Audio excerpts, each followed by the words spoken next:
Hello friends, welcome to अपना channel puzzling physics.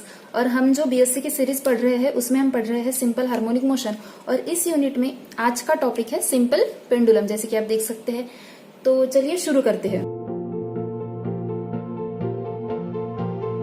अब simple pendulum होता क्या है, तो हम बचपन से पढ़ रहे हैं कि अगर एक इनएक्सटेंसिबल स्ट्रिंग को, मतलब कि जो स्ट्रिंग इनएक्सटेंसिबल है, मतलब जिसमें खिंचाव नहीं है, जो स्प्रिंग जैसे काम नहीं करती है, और अगर वो वेटलेस है, तो ऐसे स्ट्रिंग को एक किसी रिजिड सपोर्ट से हम बांध दे। जैसे आपने कही उस स्ट्रिंग को बांध दिया और नीचे अगर एक हेवी ऑब्जेक्ट उसे बांध दिया है, तो ये हो गया सिंपल पेंडुलम। जैसे ये एक रिजिड सपोर्ट है और हमने नीचे एक बॉब लगा दिया, तो ये क्या बन गया? Simple pendulum. ठीक है। अब कोई भी सिस्टम अगर हम स्टडी करते हैं, ये एक टाइप की सिस्टम हो गई है। अगर हम कोई भी सिस्टम स्टडी करते हैं तो हम उसमें कौन से फोर्स लगते हैं ये देखते हैं। तो यहाँ पर सिंपल पेंडुलम में कौन कौन से फोर्स है, तो सबसे पहली बात कि अगर ये एक हेवी मास है जो इस स्ट्रिंग से लटका हुआ है, तो कुछ टेंशन होगा। तो टेंशन किस डायरेक्शन में होगा? खिंचाव किस डायरेक्शन में होगा? ऊपर की डायरेक्शन में। तो टेंशन हो गया इस डायरेक्शन में। अच्छा, नीचे की ओर ग्रेविटी वर्क कर रही है, तो इसके नीचे की ओर mg फोर्स लगेगा। ठीक है। तो ये होगी उसकी मीन पोजीशन पे लगने वाले फोर्सेस। अब और कौन से फोर्सेस है जब वो एक्सट्रीम पोजीशन पे चला जाता है? हम कंसिडर करते हैं कि हमने इसे यहाँ से पकड़ा और यहाँ पे लाके छोड़ दिया, तो वो तो ऑब्वियसली ऑसिलेट करेगा। लेकिन यहाँ पर कौन कौन से फोर्सेस होंगे? तो टेंशन तो 100% है, वो कहीं जाने वाला है नहीं। लाइफ में भी बहुत टेंशन से वो भी कहीं जाते नहीं है, लेकिन हमें इंजॉय करनी है फिर भी लाइफ। ठीक है। अब यहाँ पर mg फोर्स किस डायरेक्शन में लगेगा? नीचे की डायरेक्शन में। ठीक है, सीधी बात है, ये डायरेक्शन में लगेगा mg। अब देखो यहाँ पर टेंशन और mg, मतलब टेंशन और वेट, इन दोनों ने एक दूसरे को बैलेंस कर लिया। यहाँ पे क्या ये दोनों एग्जैक्ट अपोजिट डायरेक्शन में है? नहीं है। तो ये दोनों एक दूसरे को बैलेंस नहीं कर सकते हैं। फिर टेंशन को कौन बैलेंस कर रहा है? और ये mg का क्या फंडा है? तो हम क्या करते हैं कि इसे स्प्लिट करते हैं। अब स्प्लिटिंग कैसे करनी है, तो ये एक वीडियो मैंने ऑलरेडी बना रखी है कि फोर्सेस को स्प्लिटिंग कैसे करना है। उसकी लिंक डिस्क्रिप्शन में या आई बटन में दे दूंगी, वो आप प्लीज देख लेना। तो अब देखो mg को अगर हम स्प्लिट करें तो ये डायरेक्शन में mg का स्प्लिट होता है mg cos theta. Just consider कीजिए कि ये जो एंगल है ये थीटा एंगल है। सॉरी, पहले बताना भूल गई। अगर ये mg cos थीटा है तो इसके 90 डिग्री वाला, मतलब ये वाला जो हो जाएगा वो हो जाएगा mg sin थीटा। ठीक है। तो अब ये जो mg cos थीटा है ये हमारे टेंशन को बैलेंस कर रहा है। अब क्या बचा? अब ये mg को भूल जाइए।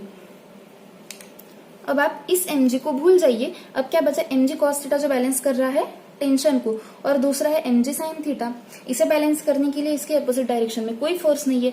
मतलब ये फोर्स इस टाइम पे, मतलब एक्सट्रीम पोजीशन पे mg sin थीटा, ये फोर्स सिस्टम पे एक्ट हो रहा है। ठीक है। अब फोर्स एक्ट हो रहा है, अनबैलेंस्ड फोर्स। ये बैलेंस्ड है, ये बैलेंस्ड है, लेकिन कोई भी फोर्स अगर अनबैलेंस्ड फोर्स सिस्टम पे एक्ट होता है तो according to Newton's law system में कुछ ना कुछ चेंजेस आते हैं। वैसे ही ये एक्सट्रीम पोजीशन छोड़कर मेन पोजीशन की ओर चला जाएगा। तो ये फोर्स को हम लिखेंगे F equals to mg sin theta. अब देखो ये जो है ये रिस्टोरिंग फोर्स के रूप में एक्ट कर रहा है, रिस्टोरिंग फोर्स के फॉर्म में एक्ट कर रहा है, तो हम इसे माइनस लगा देंगे। हमने एसएचएम में देखा ना कि F equals to minus kx लिखते थे। माइनस क्यों? क्योंकि वो रिस्टोरिंग फोर्स था, मेन पोजीशन पे ला रहा था। जाना इधर था पेंडुलम को, लेकिन फोर्स किधर ला रहा है? अपोजिट डायरेक्शन में। ठीक है। अब ये तो हो गया फोर्स। अब हमें सिस्टम के मोशन से लेना देना नहीं है, इसलिए हम इक्वेशन ऑफ मोशन तो निकालेंगे नहीं, लेकिन हमें इस सिस्टम में बीएससी में टाइम पीरियड के बारे में सीखना है और उसके यूजेस के बारे में सीखना है। डेफिनेटली हम इस वीडियो में यूजेस भी देखेंगे कि हम क्यों सीखते हैं सिंपल पेंडुलम। तो सबसे पहले हम क्या करते हैं? टाइम पीरियड निकालते हैं। ठीक है। अब देखो यहाँ पर जो थीटा एंगल है ये हमें बहुत ही छोटा लेना है। बहुत ही छोटा मतलब लेस देन 6 डिग्री कह सकते हैं। अगर हमारा थीटा जो है वो लेस देन 6 डिग्री है। अब देखो कुछ बुक्स में 6 डिग्री लिखा हुआ है, कुछ बुक्स में 15 डिग्री लिखा हुआ है, लेकिन अल्टीमेटली हमें जितना हो सके उतना मिनिमम कंसिडर करना है। तो अगर theta is less than 6 degree होता है तो इसका मतलब होता है sine theta is approximately equals to theta. और जैसे कि हम पहले से जानते हैं कि हम ना सिंपलिसिटी की ओर जाते हैं, जैसे एसएचएम में भी हमने देखा था, अगर आपने वो वीडियोस देखे हैं तो, कि जितना पॉसिबल हो सके उतना हमें सिंपल करना है। तो अगर थीटा छोटा है तो बहुत 1% से भी कम चेंजेस होते हैं वैल्यू में, इसलिए हमने ये लिया है। अब हम ये पहले इक्वेशन को कैसे लिख सकते हैं? F equals to minus mg theta. ठीक है। तो ये तो हो गया अल्टीमेटली फोर्स। हमें क्या निकालना है, टाइम पीरियड। अब टाइम पीरियड हम दो तरीके से निकालेंगे। अब देखो जैसे कि हमारे पास है F equals to minus M G theta, हमें निकालना क्या है, टाइम पीरियड। ठीक है, तो टाइम पीरियड का फॉर्मूला क्या था हमारे पास, T equals to 2 pi upon omega. ठीक है, ये फॉर्मूला हमें बिल्कुल नहीं भूलना है और इसमें ही हमें वैल्यूज रखनी है। ठीक है, तो वो तो आगे देखेंगे। पहले देखिए हमारे पास अभी है F equals to M G theta और हमारे पास सिंपल हार्मोनिक मोशन में क्या था, F equals to minus K x. तो क्या हम इसे इक्वेट कर सकते हैं, हम कर सकते हैं, माइनस माइनस साइन तो फिर चला जाएगा, M G theta equals to minus K X. अब देखो जो थीटा है वो क्या है, हमारा एंगल है। तो अगर हम इसे एक सर्कल का एक पोर्शन ले ले, मतलब इसे आर्क समझ ले, तो देखो हम आर्क लेंथ कैसे निकालते हैं। आर्क लेंथ क्या होती है हमारी, सपोज टू भी यहाँ पे ले लीजिए, आर्क लेंथ अगर x है तो हम क्या करते हैं, रेडियस इंटू एंगल। अब यहाँ पर आर्क लेंथ को x ही लेते हैं, रेडियस हमारी क्या है, इसकी लेंथ मतलब l, और थीटा एंगल है तो थीटा की वैल्यू हम क्या लिखेंगे, x अपॉन l। ठीक है, होप कि आपको समझ गया है। थीटा इक्वल्स टू हम लिखेंगे x अपॉन l, तो यहाँ पे क्या लिखेंगे हम, M G X upon L equals to K X. दोनों साइड में x x है तो गया x, तो यहाँ पे बचेगा M G equals to M G upon L equals to K. ठीक है, अब हमें वैल्यू किसकी चाहिए, ओमेगा की। तो हमें ये पता है कि ओमेगा स्क्वायर इक्वल्स टू क्या होता है, के अपॉन एम। यहाँ पे कुछ के अपॉन एम जैसी संभावना है, हाँ है। तो फिर हम क्या करेंगे, G by L as it is रखेंगे और इक्वल्स टू क्या करेंगे, के अपॉन एम। मतलब अगर K upon M equals to omega square है तो G by L equals to भी ओमेगा स्क्वायर होना है। मतलब कि ओमेगा इक्वल्स टू क्या बन गया हमारा, under root of G by L.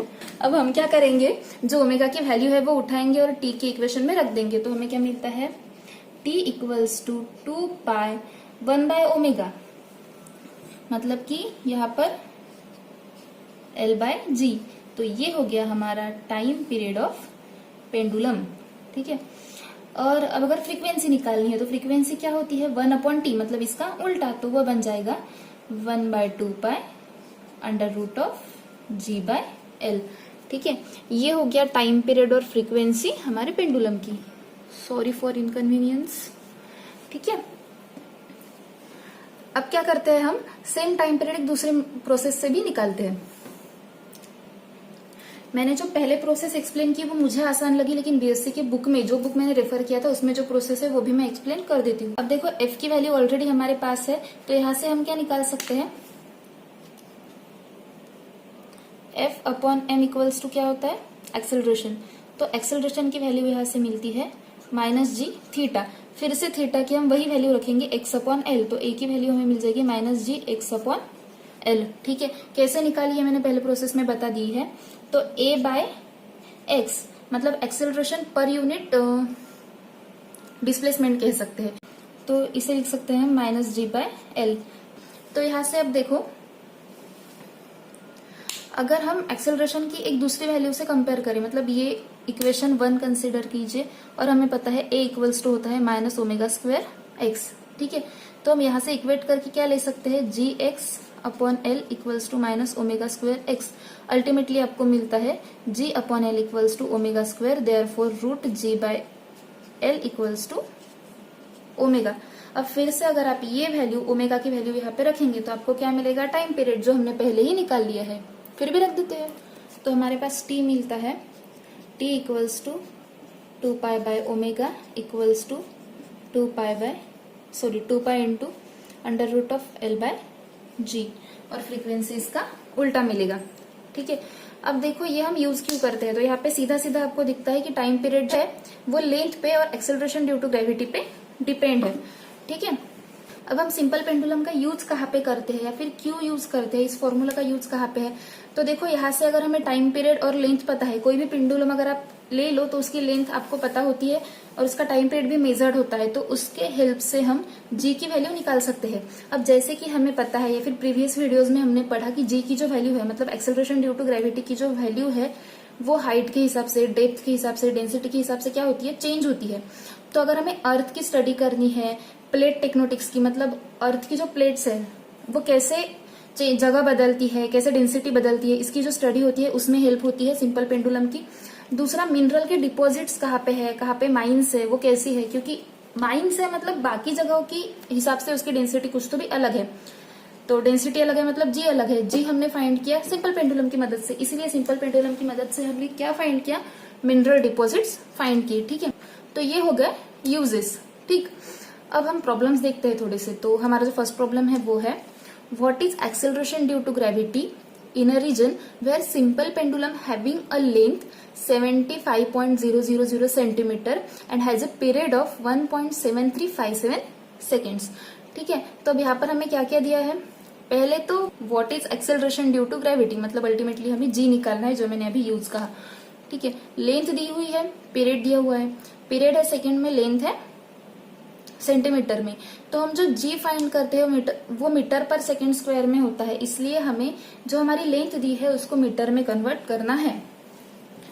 तो अब हमारे पास क्या क्या है, लेंथ इक्वल्स टू है 75.000 सेंटीमीटर। हम इसे क्या लिखेंगे, इसे हम लिखेंगे 75 इंटू 10⁻⁻² मीटर। ठीक है, दूसरा हमारे पास क्या है, टाइम है। तो टाइम कितना है, 1.7357 सेकेंड। अब सीधी बात है कि फॉर्मूला में डालो और वैल्यू निकालो। t equals to 2π√L/g। लेकिन अंडर रूट ये हमारा विलन है हमारे प्रॉब्लम का, तो हमें जितना हो सके सिंप्लीफाई करना है, इसलिए हम क्या करेंगे, दोनों साइड का स्क्वायर कर देंगे। तो हमें अल्टीमेटली क्या मिलेगा, t² इक्वल्स टू 4π²L/g। अब इस इक्वेशन को g के अकॉर्डिंग रीअरेंज करते हैं, तो g इक्वल्स टू क्या हो जाएगा, 4π²L/t²। बस वैल्यू डाल दीजिए, 4 इंटू 3.14 का square, length 75 into 10⁻⁻² upon time क्या है 1.7357 का स्क्वायर। अब कुछ भी नहीं है, कैलकुलेटर में वैल्यूज डालनी है और आंसर निकालना है। तो हमारा जो आंसर आया वो आया g इक्वल्स टू 9.818 मीटर पर सेकेंड स्क्वायर। ऑब्वियस है 9.8 ही हमारी वैल्यू होती है, हमारी वैल्यू मतलब एक्सेलरेशन ड्यू टू ग्रेविटी की वैल्यू। ठीक है, तो ये प्रॉब्लम मैंने सॉल्व करके दिया है। अब आपके लिए एक होमवर्क प्रॉब्लम है जो आपको सॉल्व करना है और कमेंट में आंसर देने हैं, और साथ ही वीडियो कैसे लगा ये भी कमेंट में बताना है। उससे पहले प्रॉब्लम सुन लीजिए, मतलब देख लीजिए। The pendulum on a cuckoo clock is 5 centimetre long, what is its frequency. Frequency निकालने के लिए आपको सिंपली इस फॉर्मूला को उल्टा करना है। ठीक है, सो आप ये सॉल्व कीजिए, आंसर कमेंट कीजिए, लाइक और शेयर और सब्सक्राइब भी कीजिए। नेक्स्ट वीडियो आने तक अपना ख्याल रखिए, हंसते रहिए और पढ़ते रहिए। Thank you so much.